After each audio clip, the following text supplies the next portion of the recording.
सन 1947 शायद ही कोई दूसरा साल भारत के लिए इतना महत्वपूर्ण रहा हो।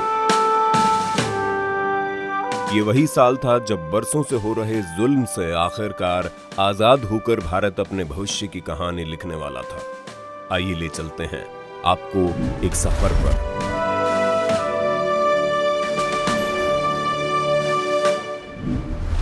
और सफर की मंजिल है 1947 का वो साल। दोस्तों, अगर 1947 की कल्पना करनी है तो भारत के गांव से शुरुआत करनी होगी। जैसा कि गांधी जी कहा करते थे, यहाँ का ज्यादातर जनजीवन खेतीबाड़ी और पशुपालन से अपना रोजगार कमाता था। ये लोग सादी धोती और औरतें साड़ियां पहनती थी। अभी भारत आजाद नहीं था। यहाँ पर बेहद ही गरीबी का माहौल था। बिजली तो थी ही नहीं, कभी कभी सूखा पड़ जाने से भुखमरी भी छा जाती थी। स्वतंत्रता आंदोलन भी तेजी पर था।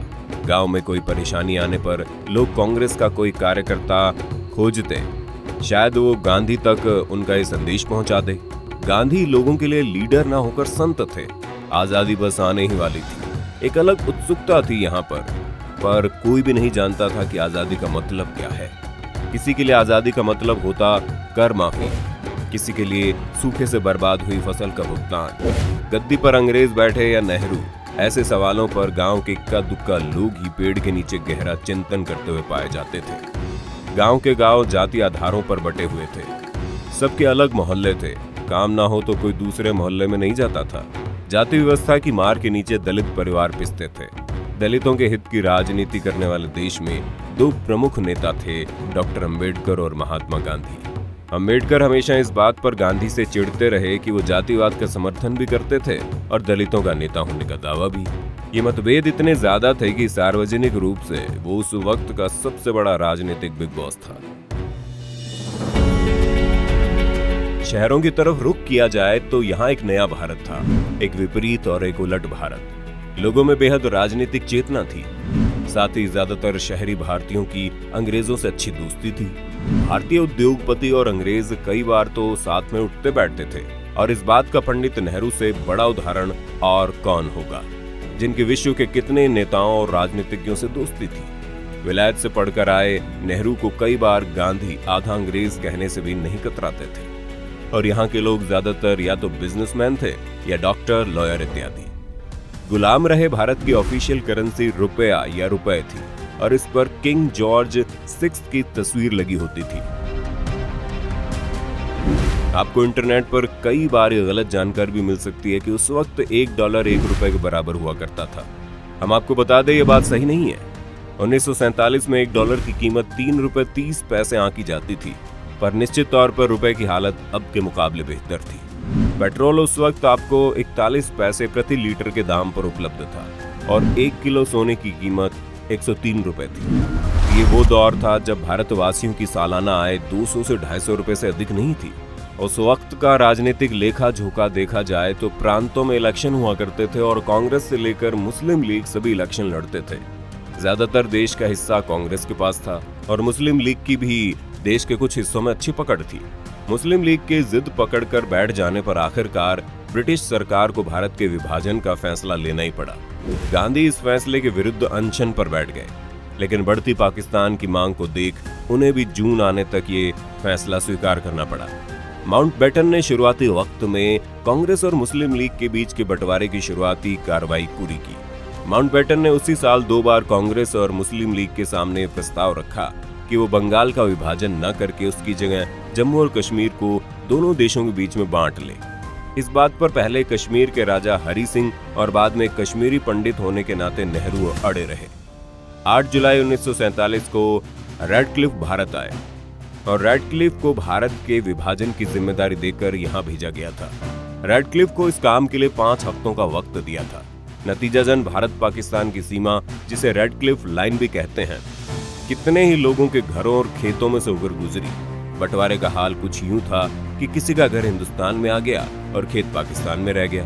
फिरोजपुर जैसे इलाके में आज भी ऐसा है कि कई लोगों के खेत सीमा के पार इतने नजदीक हैं कि उनकी खेती के लिए आज भी बॉर्डर खोल दिए जाते हैं। बंटवारे ने इंसान को हैवान होते देखा। औरतों की इज्जत लूटी गई, आदमियों को जलाया गया और बच्चों को मां के पेट में ही मार दिया गया। अरुंधति रॉय अपने किताब में इस बंटवारे की टिप्पणी करते हुए कहती है कि इस तरह से हिंदुस्तान और पाकिस्तान का बंटवारा किया गया कि कसाई जो बकरे की दो टांगों के बीच से अलग करता है वो भी उसके सामने ज्यादा संवेदनशील दिखाई पड़ता है। 1947 में इसी साल एक और राजनीतिक घटना हुई।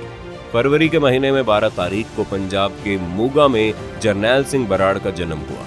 ये वही जरनैल सिंह बराड़ था जो आगे जाकर संत जरनैल सिंह भिंडरावाला हो गया। कुछ के लिए संत, कुछ के लिए आतंकवादी, पर भिंडरावाले का वक्त आने में अभी देर थी। फिलहाल तो पंजाब अपनी बाकी समस्याओं का निपटारा करने में व्यस्त था। दरअसल 1947 में जब तक आधिकारिक तौर पर रेडक्लिफ ने लकीर नहीं खींची थी, तब तक कोई नहीं जानता था कि पाकिस्तान कहां बनेगा। अचानक से हुई घोषणाओं ने सभी को दो वर्गों में बांट दिया और दंगे भड़क गए। लाखों जाने गई। कटी लाशों को लाती ट्रेनें आम होने लगी थी और दोनों तरफ एक गम पसरा था। इसी आजादी पर इस वक्त के शायर फैज अहमद फैज ने भी कहा है, ये दाग दाग उजाला ये शब गजीदा शहर, वो इंतजार था जिसका ये वो सहर तो नहीं, ये वो सहर तो नहीं जिसके आरजू लेकर चले थे यार के मिल जाएंगी कहीं न कहीं। खैर, कुछ को आजादी मिली और कुछ पर आजादी टूट पड़ी, पर अब देश आजाद था। At the stroke of the midnight hour, when the world sleeps, India will awake to life and freedom. अब वक्त था इस देश को बिखरने से बचाने का। सरदार वल्लभ भाई पटेल जी जान से भारत की सभी रियासतों को एक करने में लगे थे और परिणाम स्वरूप आज जो भारत आप देखते हैं वो पूरा भारत पटेल ने अपने दम पर एक कर दिया।